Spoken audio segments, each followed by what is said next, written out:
શ્રી વલ્લભાધીશ કી જય, गिरिराज धरण की जय, श्याम सुंदर श्रीयमने महाराणी की जय, श्री गुसाई जी परम दयाल की जय, श्री गोकुल नाथ की जय, दाव दयाल की जय, श्री नवनीत प्रिया लाल की जय, अपने माथे बिराजता सेव्य स्वरूप की जय। बधाई वैष्णव ने जाजा करीन जय श्री कृष्ण। नवा वर्ष चैत्र मास गुड़ी पड़वो, खूब खूब बधाई, खूब खूब बधाई, खूब खूब बधाई। એવું કહેવાય છે કે ચૈત્ર મહિનાના પહેલા દિવસે બ્રહ્માજીએ ઠાકોરજીની આજ્ઞાથી સૃષ્ટિનું સર્જન કર્યું હતું, ત્રેતાયુગનું સર્વ. તો આપણું સનાતન ધર્મનું, હિન્દુ સંસ્કૃતિનું આ 20મું વર્ષ છે. આજથી ચૈત્રી નવરાત્રિ આપણા માટે નવરાત્રિ નહીં પણ નવ વિલાસ. વર્ષના 4 હોય, આસો મહિનો, આ ચૈત્ર મહિનો, અષાઢ મહિનો, એમ 4 નવરાત્રિ હોય. એટલે આજે ઠાકોરજીને કૂણા લીમડાના પત્તા, મિશ્રી અને ઇલાયચી ધરવામાં આવે છે. કારણ કે માં ઠાકોરજીને પોતાના પુત્ર માનતા હતા, લાલો માનતા હતા. એટલે પ્રભુના તત્સુખનો વિચાર. આજે ઘણા ગુડી પડવોય કહે છે. દરેક તહેવારમાં બધાને પોતપોતાનું મહાત્મ્ય હોય. તો આજે વિક્રમ સંવતની શરૂઆત પણ આજથી થઈ છે. જે આપણે વિક્રમ સંવત આટલા કહીએ છીએ એની શરૂઆત પણ આજથી થઈ હતી. નવા વર્ષની શરૂઆત પણ આજથી. અને આપણી ટિપ્પણી પણ ચૈત્ર સુદ એકમથી ચાલુ થાય.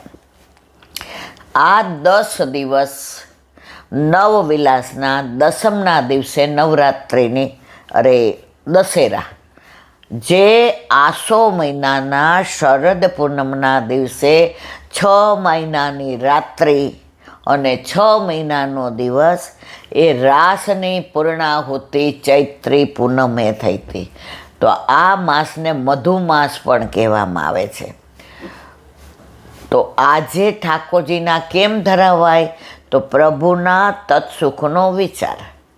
આખા વર્ષમાં ઠાકોરજીને 4 અંકુર આવે, એમાં 2 યશોદા માતાજીના ભાવથીને ધરાવવામાં આવે અને 2 સામણીજીના ભાવથી અંગીકાર કરવામાં આવે.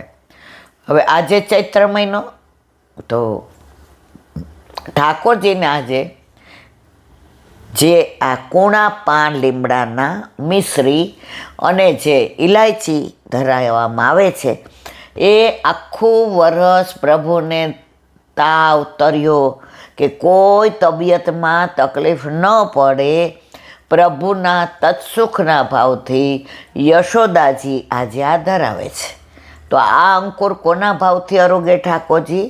યશોદાજીના ભાવથી. પછી ચૈત્ર, વૈશાખ, જેઠ ને અષાઢ. અષાઢ મહિનામાં અષાઢી બીજે ફણગાવેલા મગ ઠાકોરજી યશોદાજીના ભાવથી આરોગે. આપણે બધા જાણીએ છીએ કે જગન્નાથપુરીમાં ઠાકોરજીને 15 દિવસ પહેલાં આંખે પાટા બાંધીને મોસાળ મોકલવામાં આવે છે અને 15 દિવસે મંદિર બંધ રહે છે. જગન્નાથ ભગવાનની ઘણી બધી વિવિધતા, ઘણી બધી વિશેષતા અને ઘણી બધી વિચક્ષણતા. કળિયુગના ભગવાન જગન્નાથ છે. તો એનો ભાવ એ કે ઠાકોરજીને આંખો ઉઠી હતી. હવે કેટલા વૈદ્યને બોલાવ્યા, કેટલા ઘરના ઓસરિયા કર્યા, ગાયનું દૂધ, ગાયની પૂંછ ફેરવી, નજર ઉતારવી પડે એવી ભારે આંખો કે ઠાકોરજીને એટલી બધી આંખોમાં તકલીફ થાય ત્યારે યશોદાજી કે હવે શું કરું તો મારા લાલાને સારું થઈ જાય. માને જે વિહવળતા થતી હતી, માને જે વ્યગ્રતા થતી હતી, એ ગોકુળમાં મહેરાણીને સહન ન થયું. એટલે એક મોટા મહેરાણી હતા, એણે બોલાવી, યશોદા અહીંયા તારા લાલાને સારું થઈ જાય એવું કરવું જ? એ કે તમે જે મારા પ્રાણ આપવા પડે તો આપી દો, પણ મારા લાલાને સારું થઈ જાય. તું કરી શકીશ? એ કે મારા પ્રાણ આપવા પડે એટલે એનાથી વિશેષ કે સાંભળ, મગ પલાળવાના અને એમાં કોટા ફૂટે ત્યાં સુધી તારે 2 હાથમાં પકડીને ઊભું રહે. કોટા ફૂટે એ તું લાલાને અરોગાવ એટલે તારા લાલાની આંખો મટી જશે. યશોદાજી કે કાંઈ વાંધો નહીં, 24 કલાક 48 કલાક કોટા તો ફૂટશે. ઘરે જઈને મગ પલાળીને હાથમાં લીધા. હવે ઠાકોરજી કોઈ દિવસ પોતાની માને 24 કલાક ઊભા રહેવા દે ખરા? અને તરત આમ કરીને મુઠ્ઠી વાળી કોટા ફૂટ્યા અને ઠાકોરજી આરોગ્યા. અમને એની આંખો જે નેત્રો આવ્યા હતા એ સરસ થઈ ગયા. તો માના ભાવથી ને અષાઢી બીજના દિવસે ઠાકોરજી ફણગાવેલા મગ આરોગે. પછી અષાઢ, શ્રાવણ, ભાદરવો ને આસો. આસો મહિનામાં દશેરાના દિવસે ઠાકોરજી જવારા ધરાવે, મુગટ કરતાં પણ ઊંચા, કલગીની જેમ. નવવિલાસમાં ઠાકોરજી 9 સખીઓની સાથે જે રમણ કરતા હતા અને સામનીજીને જે વિરહ થયો, એ વિરહ સામનીજીને એટલો તીવ્ર પેલાએ થયો કે પ્રભુને મળવા પધાર્યા તો ચરણમાં જે જવનું ચિહ્ન હતું એમાંથી જવારા થઈ ગયા. તો પ્રભુ કે આટલો મારા માટેનો વિરહ એ મારાથી સહન ન થાય, તો એના માટે પ્રભુએ જવમાંથી થયેલા જવારા સામનેજીના વિપ્રયોગના ભાવથી માથે ધરાવે છે. અને પછી આવે મા મહિનો, વસંત પંચમી. ત્યારે કળશમાં અધિવાસન થાય, એની અંદર બધા જ અંકુર આવે. ખજૂરનાય આવે ને, આસોપાલવનાય આવે ને, આંબાનાય આવે. એની બધી કૂપળો અને અંકુર એનું અધિવાસન થાય, ભોગ ધરાવે, આરતી કરે. તો આ કામદેવ જેના 5 બાળ, તો આ 5 અંકુર એની અંદર હોય એ સામનેજીના ભાવથી ઠાકોરજી અંગીકાર કરે. તો આખા વર્ષમાં 4 અંકુર પ્રભુને 2 યશોદાજીના ભાવથી ધરાવવાના અને 2 સામનેજીના ભાવથી ને અંગીકાર કરે. તો એવો આજે ગુડી પડવો, એવું આજે સંવત્સર, આજે કીર્તની સંવત્સરના 2 આવે. અને આજે પંચાંગનું વાંચન શાસ્ત્રીજી મંદિરમાં રાજભોગ પછી વાંચન થાય, જે ઘરની જેવી રીત હોય એ પ્રમાણે. અને આખા વર્ષનું વાંચન શાસ્ત્રીજી કરે. તો આજનો દિવસ આપણા માટે અતિ ઉત્તમ. આપણે 1 જાન્યુઆરી લેવા નહીંતર દેવા. ઠીક છે, આખી દુનિયા હિસાબ કિતાબ માટે જાન્યુઆરી મહિનો ઇંગ્લિશ પસંદ કરે, ઇટ્સ ઓકે. પણ જે ચૈત્ર મહિનો છે, જે મધુમાસ છે, જે સામનેજીના ભાવથી, તો આજે લાલ છાપાના વસ્ત્ર, લાલ કુલ્હે, લાલ બધા શ્રૃંગાર અને પ્રભુને આજે વિધ સામગ્રી ધરાવાય. તો આજે ગુડી પડવો, ચૈત્ર મહિનાનો પ્રથમ દિવસ, બેસતો મહિનો, સતયુગનો પ્રારંભ. બ્રહ્માજી આજે સૃષ્ટિનું સર્જન પ્રભુની આજ્ઞાથી કરેલું. અને આજે પ્રભુને લીમડાના કૂણા પાન, મિશ્રી અને ઇલાયચી ધરાવાય. પરમ દિવસ આવશે ગણગોર, 3, 4, 5 અને 6. આ રાજસ્થાનનો રિવાજ છે, પણ આપણા પેલામાં બધાને આવરી લેવાના છે. જેવી રીતે મર્યાદામાં સારો વર મળે એટલે મોળા વ્રતય કરે ને ગૌરી પૂજનય કરે. પાર્વતીજીને કહે કે અમને સારો પતિ મળે. એવા જ ભાવથી વ્રજની કુંવારી ગોપિકાઓ અમને પ્રભુ પતિ તરીકે મળે એના માટે ગણાગોર કરે. ચુંદડીના વસ્ત્રો આવે, ચોફોલી ચુંદડીના, લાલ ચોફોલી ચુંદડીના વસ્ત્રો આવે, એવા આભૂષણ ને એવી પીછવાઈઓ. ઘણા નિધિના મંદિરમાં વહુજી બેટીજીઓ વૈષ્ણવ સાથે આવે ને ગણાગોર કરાવ હોય ત્યાં બેસાડે અને પછી બોલાવડાવે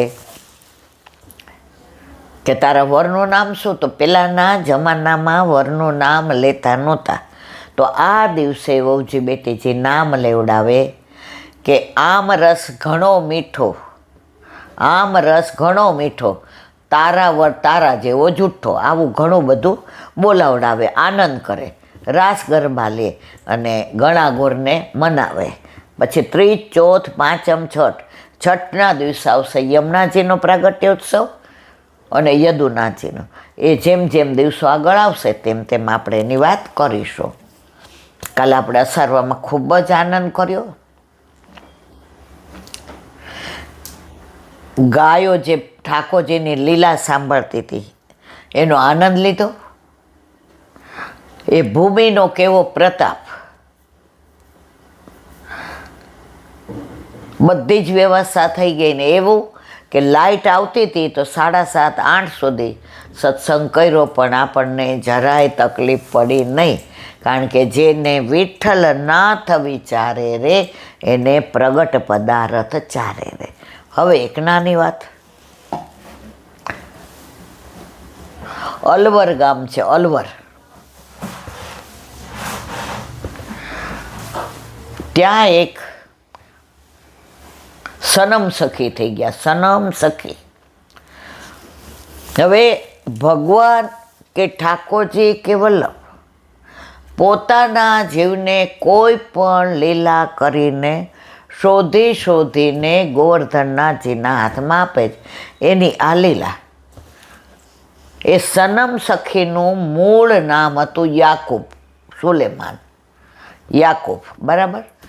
તો યાકૂબના માં હતા મુસલમાન જ હોય, તો એને વાંચવાનો બહુ શોખ હતો. તો ગમે ત્યાં 2 ચોપડી ભરેલા, ગમે તે પુસ્તક હોય એટલે વાંચે જ રાખે, એને બધું બહુ જ ગમે. તો એકવાર પુસ્તકો વાંચતા વાંચતા કોકે એમને તુલસીદાસી કૃત રામાયણ પધરાવી. તો એણે જોયું કે ઓહો, આ તો અમારું તો કાંઈ છે નહીં, પણ ચોપાઈ વાંચી તેને એમ થયું આ તો છાના મના વાંચે. હવે ઘરમાં કોઈને ખબર નહીં. હવે એના નિકાહ પઢી લીધા, તો સાસરે ગઈ તો એના વરથી છાનું મનું વાંચે. પછી એને ત્યાં જે એક સખી આવતી હતી એણે કીધું કે આ શું વાંચસ? એ કે આ વંચાય? એ કે બોલીશ નહીં. આની અંદર રામને એની જે કથા છે ને, રામનું સ્વરૂપ છે ને, રામની લીલાઓ છે ને, રામ માટે જે તુલસીદાસે લખ્યું છે, હા હા હા હા, મને આ ગ્રંથ 1 મિનિટ પણ મૂકવાનું મન થતું નથી. એ યાકૂબના માનું નામ હું ભૂલી ગઈ છું, જે મુસલમાન હતા. તો કે તને ક્યાં ખબર છે? આ તુલસીદાસી કૃત તે રામચરિત માનસ વાંચ્યું, મૂળ રામાયણ તો વાલ્મીકીજીએ લખી છે. તો એ વાંચ, તો તને જીવન શું છે, કેમ જીવવું, કેમ મરવું, પણ એ કે સંસ્કૃતમાં છે. એ કે હું તો 2 ધોરણ ભણેલી છું, મને સંસ્કૃત આવડતું નથી. તો એનો દીકરો હતો, એનું નામ યાકૂબ હતું. આ કાંઈ બહુ જૂના વર્ષોની વાત નથી. તો એણે યાકૂબને એકવાર કહ્યું કે તારા પિતાને હું જે વાત ન કરી શકું, પણ તને કહું કે તું સંસ્કૃત શીખી લે ને. એ ડૉક્ટરનું ભણતો હતો. એ કે આપણે ને સંસ્કૃતને તો કાળા અક્ષર કુવાડે માર્યા. આપણે તો બધા જે ગ્રંથો છે એ ઉર્દુમાં છે. તું બધું વાંચે છે મને ખબર છે, પણ આપણે સંસ્કૃત શીખવાની જરૂર છે. એણે કીધું સાંભળ, આ પૂરું નથી હજી.